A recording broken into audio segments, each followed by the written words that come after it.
you before and you after. Yeah. What is the difference? And if whoever's listening to this right now, can you give them a before and after picture of how their life will be practically different if they implement just 10 minutes a day meditating? Okay, so I find it really inspiring to know that there are visible changes in the brain scan after 4 days.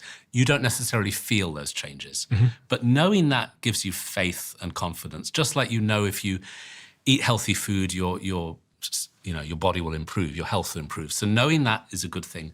In terms of seeing the results, everybody's different. You can't draw a graph. You can't say if you do X amount of days, you will reach this level of calm or focus. But what happens is as you start to meditate after a few days or weeks, you just start to feel you can handle stuff better. So for me, my main practice is very much connected to what I was talking about before with trying to sit with discomfort and stop pushing it away.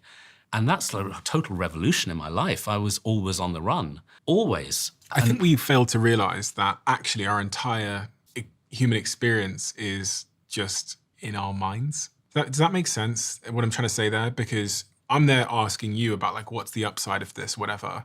But it's falling into the trap of not realizing that everything I will experience today is actually formed in my own mind. That's the whole reason for meditation, is to know that everything is dependent on your mind. The good and the bad. Everything. So instead of being so obsessed with the details of what's going on, go to the source. Yeah. Go to the source, the projector rather than the movie. Go to the source and change that and transform that and work on that. So how has your projector changed in the last 30 years? I'm definitely a happier person. I'm definitely more at peace with myself. That negative voice doesn't come up. That self-hatred has really kind of like, what's the word? Kind of like, gone away.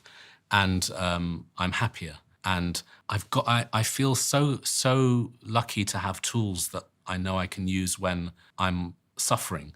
For the last few years, I've suffered with quite a lot of ill health because I had really, really severe COVID right at the start of the pandemic, and it did something to my heart and my lungs. And since then, I've had, you could call it long COVID, you could call it heart-lung damage, whatever.